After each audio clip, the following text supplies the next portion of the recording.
Uh, so for this work, I have to, first of all thank so for inviting me to give this talk, and I have to thank my co-authors.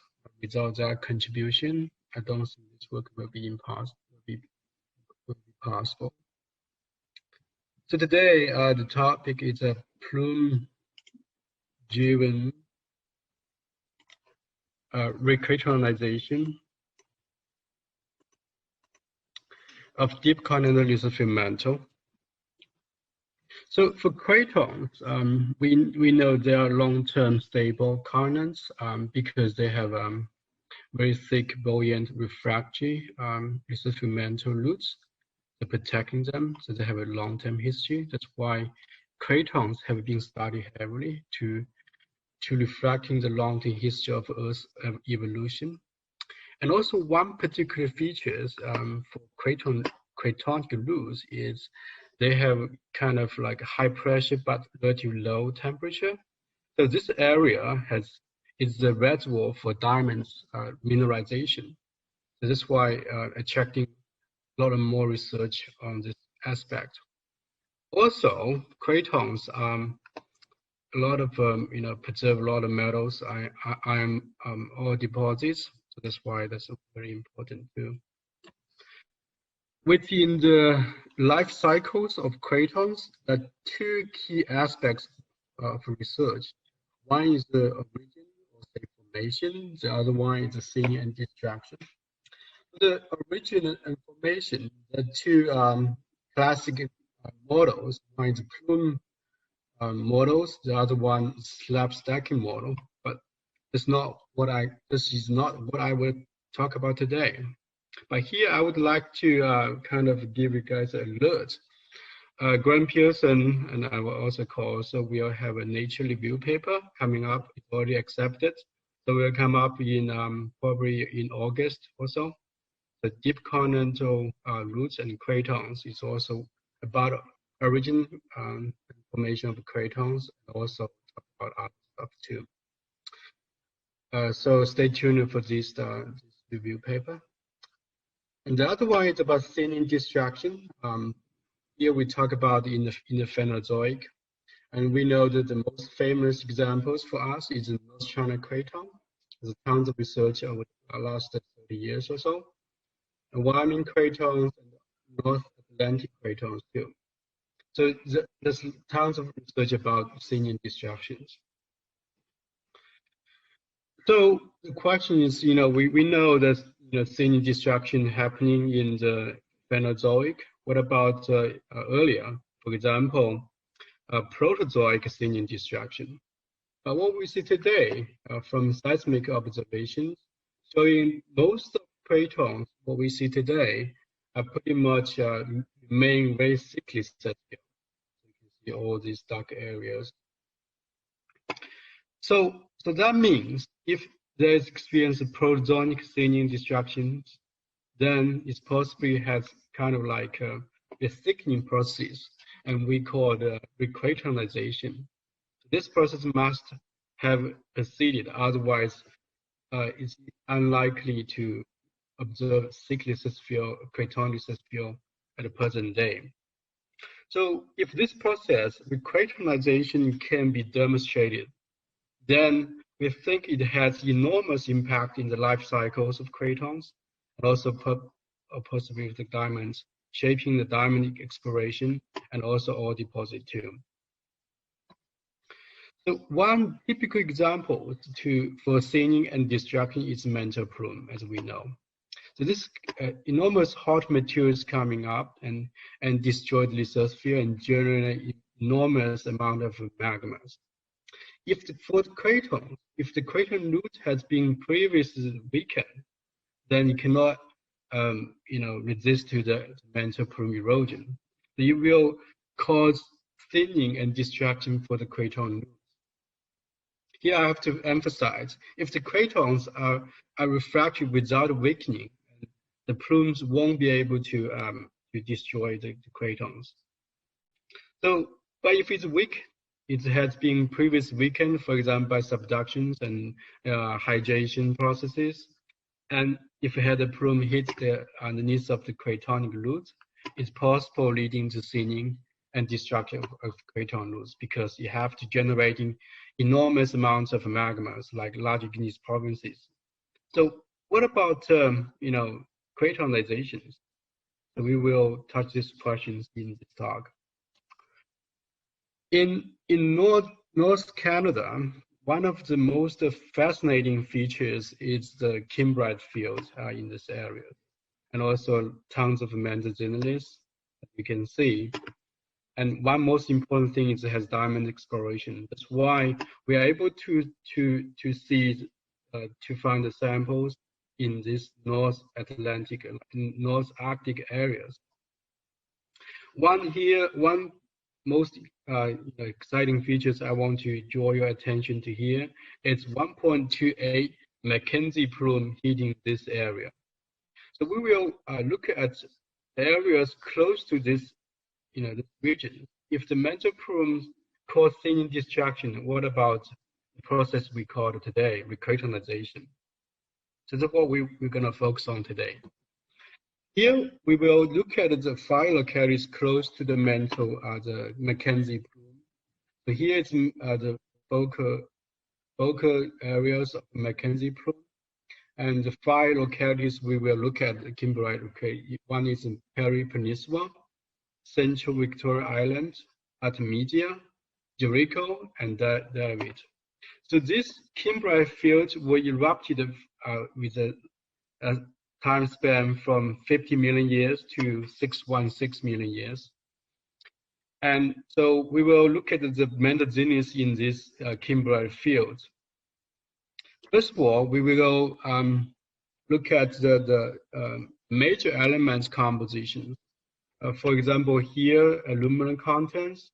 The aluminum contents can be used to reflecting the reflectability of these samples. They're fertile or they are very refractory.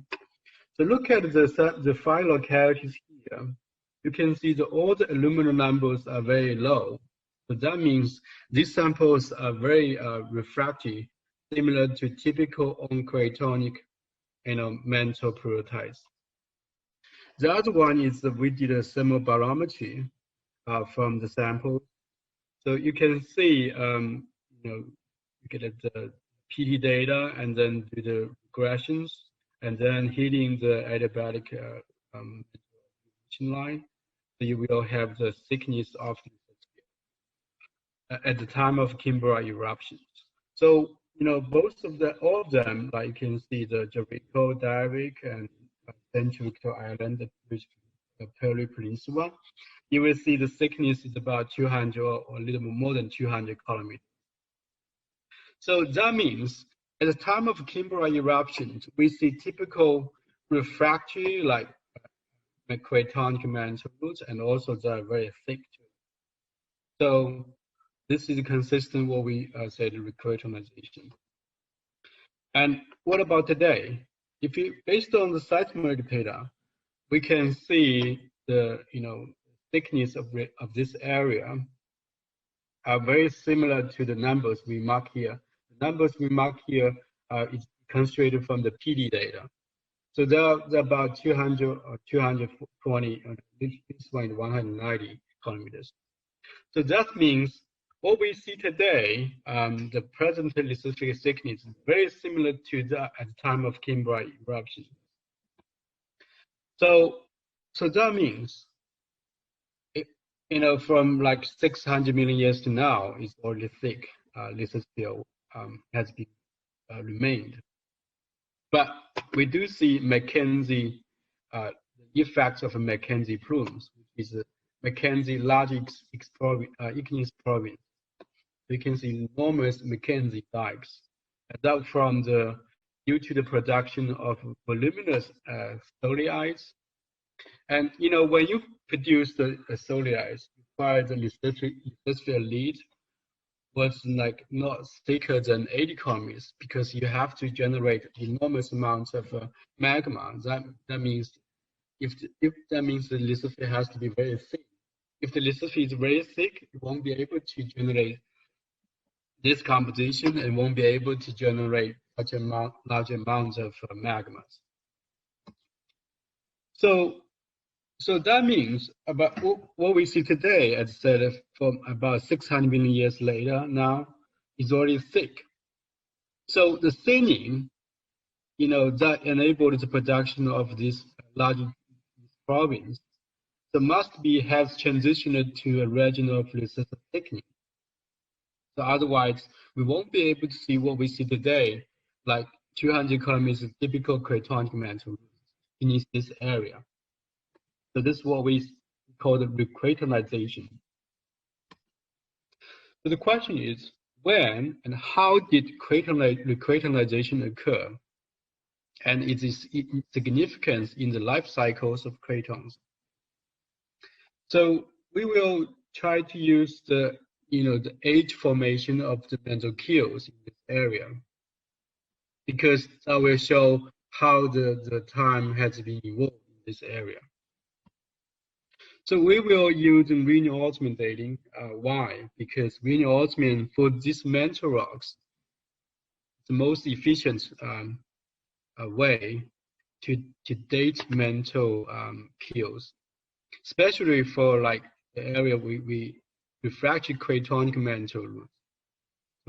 The TRD which is rhenium depletion mode age, is most efficient, but TMA for this case is not that good, because when you have rhenium enrichment, then TMA will vary a lot.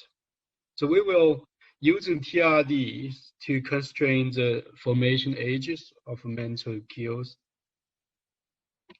Look at the result here. This is the histograms of rhenium depletion osmotic age. Look at it from the north to south. The northern slate prototypes, the two localities, Perry Peninsula and the Central Victoria Island. So you will see, these two areas are dominated by the Paleoproterozoic ages, which is 1.8, which is similar to the Warpme. This is the Warpme origins here. So in our 2008 GCA paper, we interpret this data to reflecting the Warpme subduction and accretion to the cratons. So if you're interested, we can look at this paper, the details. So, and also, when you look at south, the other feature is it's the Mesoproterozoic age, 1.3 GA. We will look at it in next slides in details. First of all, for those two localities we just talked about, Perry Peninsula and Central Island, there's no apparent impacting of the 1.3 GA ages. You can, I didn't show here, but you can see in these diagrams. So that's nearly this we interpret into fertilization, but for others, nearly no 1.3 GAs. So that's we interpret no apparent impacting to the lithosphere by the Mackenzie plumes. But when you look at south east to the Mackenzie plumes, first of all, look at Artemisia. It's also about 350 kilometers away. So Artemisia, if you look at this diagram, they don't have like really Warpme ages, like 1.8, getting close to that, but not really 1.8. But one prompted age is 1.3 GA. So that's the dominant ages formations. And if you look at these two localities, the Jericho, you can see a tiny 1.8 and also tiny 1.3, and so forth, Davik, when you look at further. So if you plotting the proportions of ages of different age spans, like Archean ones, you can see from Artemisia to Davik getting more and more because they have more Archean samples in there. And look at the Warpme ages going down and the Mackenzie age apparently going down. So So you can see this kind of the age spectrums in this area. So this age spectrum is consistent with the plume-driven asymmetric erosions. So like in these two northern areas, there's nearly no plume-driven erosions. But when you look at it from Artemisia, Jericho to Diavik, you can see the erosions getting lower and lower. But we do see the age effect. And this is consistent with the dike flow. When you close to the mantle plume areas, in this area, the dike is kind of vertical structure. Then you get further and further from the plume focus, then you're getting the horizontal structures in this area. So that tells you the impacting of the plume magmas varies from the area from distance. So if you give it a small summary here, the data what we see today, Artemisia, like supporting the key features is 1.3 GA, and which we think is formed after the plume strike. And then if the lithosphere was replaced by the Mackenzie plume, so the pearlites in this area should have the signatures of deep melting with garnet as residual phase, because normally mantle plumes we think they have high degrees of partial melt, high pressure partial melting. But how do we demonstrate this? We utilize the heavy rare earth elements, because heavy rare earth elements has strong affinity to garnet when you have high pressures. So and also the mantle rocks often suffers metamorphism, but these elements, heavy rare earth elements, remain relatively resistant to alteration and metamorphism. That's why we can use them. Look at the data here. The Artemisia pearlites are unique. They show much higher the heavy rare earth element. For example, yttrium, ytterbium in here. So at a given aluminum contents, you can see compared to other localities, Artemisia is very high. And this kind of composition can only be explained by high pressure, high degrees of partial melting to generating this low degrees of no contents of aluminum, but remain high contents of heavy rare earth elements. So this we interpret this feature as plume-driven recratonization. Even this we think is not enough. So we want to using numerical modeling to demonstrate this if this process is possible or not. So we have a starting point. We have a thin spot between two cratons, which means the plumes has destroyed the craton previously to generating the large mixed province. So we're starting with this kind of condition and look at the three parameters. One is the melting degree of the mantle. The other one is the depletion-dependent buoyancy and depletion-dependent of strengthening. And this work was done by my course, Hongliang Wang. So he has everything to explain this. I just show you the results. Scenario one, the plume had underneath of the same spot. So just underneath the plume, kind of like a continuous process for the plume head, to destroying the craton weak areas, and then to generate the seam spot, and then the plume head still underneath of the seam spot. So here it shows you the final results. Your starting point is right here. So you have a thin gap, and then you have a plume head hit here. So, and then this shows the temperature from 59 million years from the model, which is the plume zero, age 0. And then when you evolve to 300, like 50 million years, it shows the temperature cooling to relax what we the possibility at that age time. So here shows you the mantle depression, how they evolve in this area. This starting point, and then you can see the time evolves 160, 300, 400. So you can see it will be able to generating the cratonic-like mantle roots after plume heat. And here shows you here has a video. Cannot show. I want to zoom out. Oh yeah.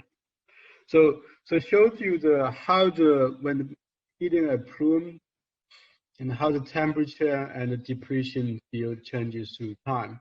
This shows that the temperature cooling. This shows that the composition. Will show one more time, short period of time. So this show you how the mantle plume can, refill the gap by high degrees high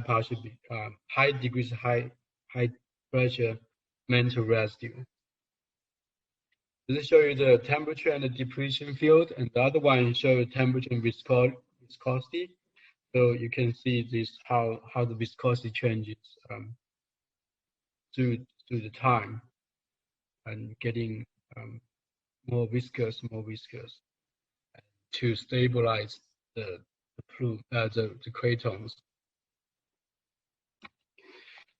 Another one, so here show you the plume head underneath the same point, and we also want to show the general process, which is a plume head not underneath the same spot.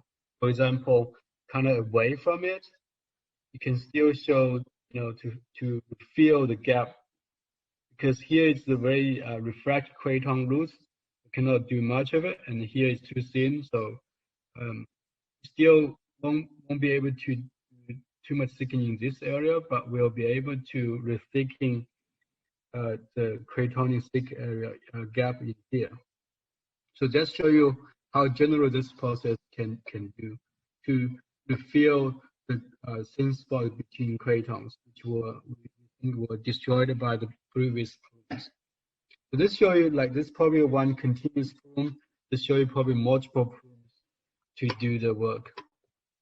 And to summarize, so we from the geochemical data and geophysical data, and also the numerical data, to show all this, to show, the plume-driven recratonization.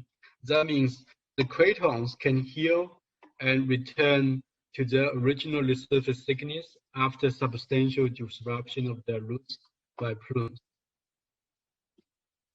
And also this can explaining why when we look at the cratonic prototypes, you can often show, has different ages and possibly different origin schemes. What about the generality of, we look at this case, what about other areas? So we summarize the global prozonic large province and the impacting on cratons. So you can show the locations, and this is the age for the mantle plumes or large provinces. And what we see today, you can see the present day lithosphere thickness. Most of them, stay about 150 to 200 kilometers.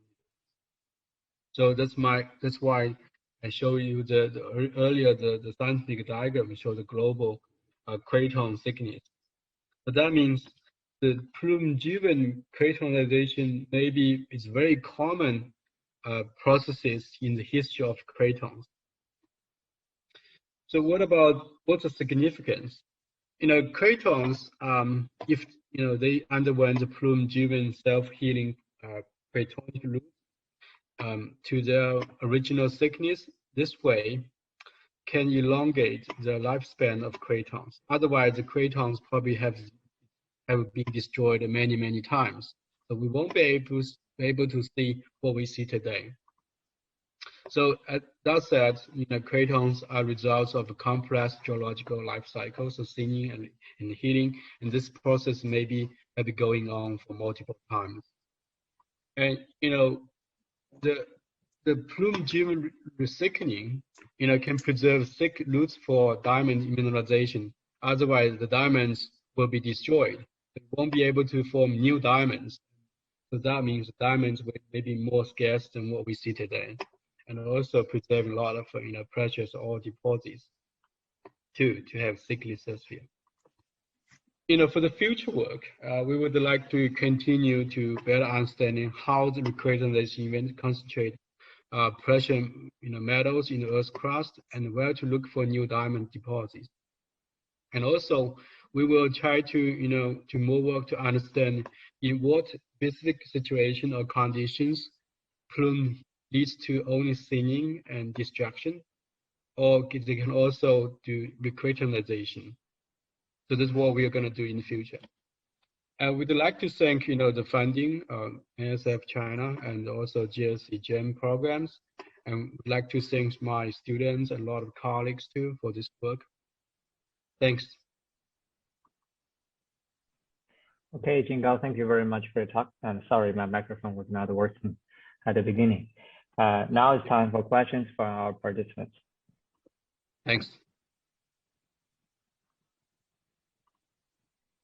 What time did I use? It's pretty good, 30 minutes sharp. Okay, thanks.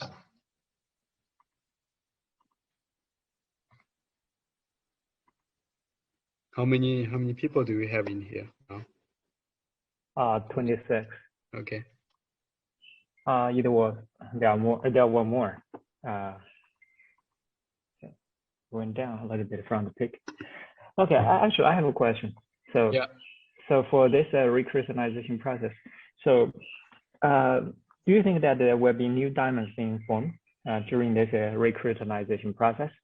And also in the modeling, including the modeling and numerical modeling you have shown, do you expect that there are deeper material that are being brought by the plume to, let's say, to form the recratonization process? So do we have the possibility of get diamonds in this region that possibly have a deeper Earth signature?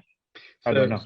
So you mean you have deeper diamonds than what the plume? Plume brought the deep diamonds to get killed into the cratonic roots by recratonization? Yes. For the first question you asked, if diamonds forming after that, so for diamonds formation, first of all you have to have a thick lithosphere first, and then cool down. This area can be the diamond mineralization area or region. So most of the diamonds formed after the lithosphere has been formed. Because if you have, you can see, if you look at the diamond age span, you can see from Archean to present day, you have all these diamond formation. But the important thing, you have to have the thick lithosphere first, and then this area can form, particularly for macro diamonds, which is useful for diamond exploration. For your second question about whether this process can bring the deeper materials by mantle plume during recratonization, this is possible. First of all, as long as the mantle plume brought in the area, the problem is if they can retain those deep signature or not. This is a issue. But we do see when we do the numerical modeling, we do see the earlier destroyed cratonic mantle root can be reaccreted to the mantle new accreted mantle material to fill the thin spot. So that means the cratonic mantle roots can be recycled again, and a portion of it can still be accreted to be part of the cratonic mantle root. Is that okay? Okay. So I don't know whether at Huina, Brazil, do they have a similar process occurred before? What journalist? In Brazil, Oh, Brazil. in The Brazil. Juína area, that they also have like say this type of process occur. Yeah, so I don't know. we do see the show the you can see which one is the northern Amazonian Cratons, which is I think is within at least part of it within the area of Brazil, right? This one, the northern Amazonian Cratons, so has plume 1.8J, and what we see today is 150 to 200 kilometers thick. So we think this area probably have a similar process, but we do need more samples to do this process and to demonstrate. But in my recollection, that the super deep diamond from a Juína area is very young. It's only several million years old. Because that's not from the lithospheric mantle. It's from deeper area. So this I think this kind of issue is for a lot of people. Diamonds can be formed through the mantle columns. Most of them are the macro diamonds are within the lithospheric areas, lithospheric mantle roots, and there's a lot of more diamonds from deeper area. For example, from mantle transition zone, like Pearson shows the limudites. So because the kimberlite in that area brought in, originally from that deep, so brought that diamond into the surface, penetrating the lithosphere. But that diamond was not formed from the lithospheric mantle roots, from below the lithospheric mantle root. So that must be that could be younger or older. We don't know, but that has nothing to do with the recratonization or the lithospheric mantle roots. Yeah, it have to be younger, but not older, because no. Yeah. If you that could be older. You could be older. It could be older. It could be older as the formation of the Earth, right? Because they can stay in deep mantle for a long time until the kimberlite. Okay. Okay, but they could not stay as old as that once it is being added to the, let's say, lithosphere. So if adding to the lithosphere, then that could be happening anytime later too, because if you form a diamond first, then if you think if diamond was not formed first, then it has to be younger than the lithospheric mantle root, right? But for the super deep diamonds, I think they are not from the lithospheric mantle. Otherwise, they probably won't be able to, I don't know, they won't be able to keep that super deep diamond features or not. The question. Okay, I think we could stop arguing for that one. Okay. It's a separate discussion, which is very interesting too. So here's a question from Hu Jiashun. So he found that whole story is similar with the work with their earlier work at the Nature Geoscience, I think. But with the plume plays a more active role and it can be part of the Craton. So he doesn't understand some part of the presentation. So how could the Craton was a thing of the plume in placement? So he thinks that you prove that the melt is deep, but can not the cratonic root and the melt exist at the same time. Yeah, I'm reading that the text here. So how do you say the Craton was thin after plume placement? Because why we think it has to be thin? Because here has large province.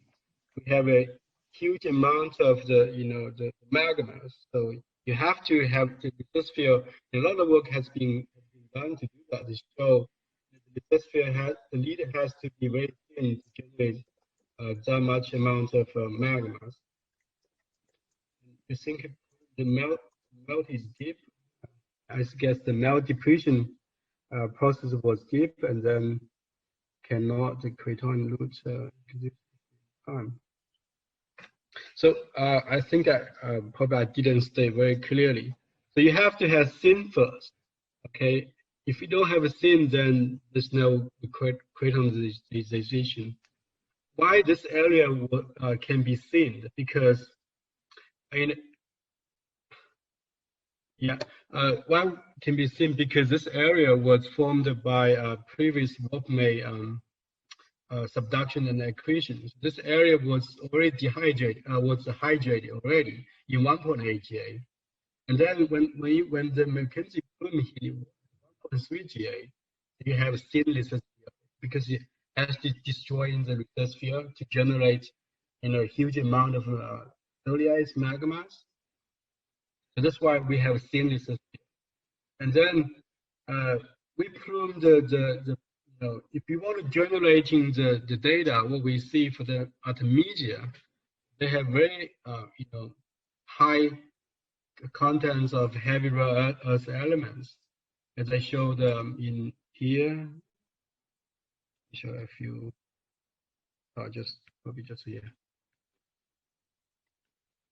You can see here, like for interpret this data, and then we think it has to be in a high degrees of high pressure melted residues. Otherwise, how can you refill it? So we think the Artemisia prototypes were formed from the mantle plume melting residue. That's why we think this process revealed. That's why we saw the plume-driven recratonization. And I'm not sure if this answers the question. No. I know the whose paper, and I cited in my talks. In the paper. Hello. Yeah. Thank you, Professor Liu. Very excellent work. Can you go back to the slide of the geologic map?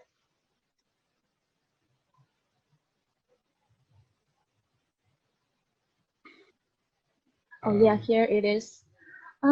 As shown in your work, it seems the Parry Peninsula and the Central Victoria Island, those two sides, their mantle xenoliths seems do not show the same feature, the same geochemical features as the Artemisia, because yes.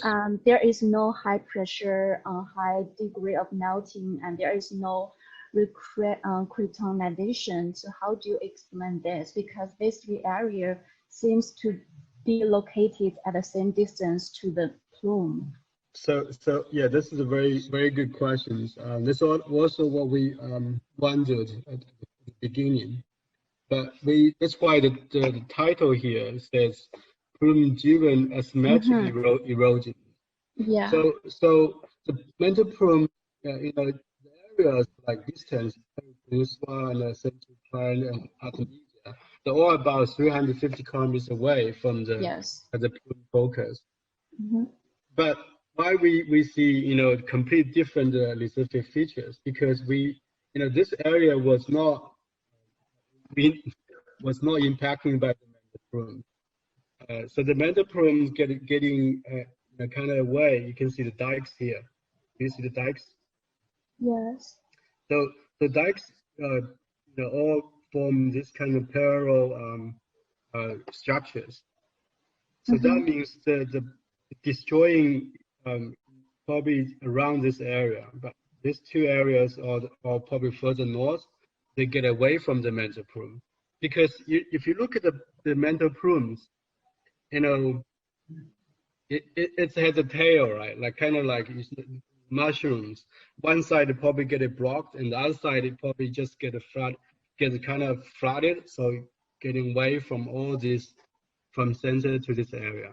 That's why we say asymmetric erosion process to generate what we see in these areas. Okay, so you mean this is all because the shape of the plume, right? Yeah, probably a shape of plume, and also the thickness here probably very thick, kind of block it, and also this area was not weakened by the process. As I said, when you have the weakening, right, But for cratonic mantle roots, you have to have weakened first, weaken the lithosphere first, and then can destroy it. If the lithosphere was very refractory, no weakening, then they can stay intact, stay very strong without much erosion. Okay, so do you have any like previous work on those Carib Peninsula and Central Victoria? Is there always stable for those lithospheric mantle? Yeah, for Carib Peninsula, as I show probably in the last slide, I don't have the composition here. Probably diagram here. So you can see the Carib Peninsula. This locality has very low aluminum content. Right. They're super refractory, and we don't see much like refertilization going on. There's a little bit like for Central Victoria Island, a few samples were suffering refertilization, but most of them remain low. And Artemisia, refertilization probably did not cause the high aluminum contents, but for these samples are highly altered. So almost we cannot see much like original textures. So that means possibly the Artemisia lithospheric mantle, was formed after, after the warp-May refertilization process, weakening, because we don't see the earlier features anymore because they are already formed, newly formed after the plume heated. Okay. Yeah. Okay. Thank you. Thanks. And I see that another questions in the chatting area. Let me see. Yeah, about the model. So that the plume was not directly placed under the weak spot. What was the distance? What was the distance between the gap? So first of all, when we do when we do the modeling, the thin gap, it's about the plume, the plume size. Okay, it's a kind of what we see today for the plume size. So that's about 400 kilometers wide for the thin gap. And he said when the plume was not underneath the weak spots, and if you look at, I guess I can do this faster. So you can see it here, 1,000, then about like 600 to 800 kilometers away from the plume head. Or you can see a little further. So is that clear? How did you set the distance? How do you set? Because normally, like the craton size, like the size is like, for example, here in our case for the slate craton, the size about 800 kilometers width. So that's why we set the craton size. Size for the craton is about 800, from 600 to 800 kilometers. And then the mantle plume putting away from here. If you look, I don't know if you put how much further, they still have impact a lot. This can be tested. Yeah. Is that all right?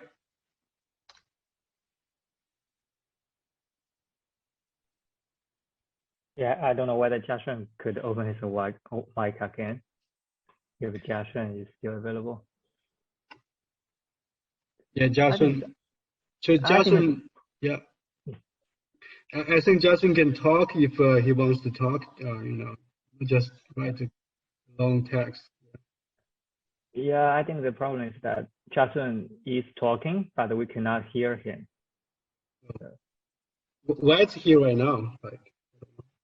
In Shenzhen, I think. Oh, I see. Yeah, yes, Suspect. Yes. No.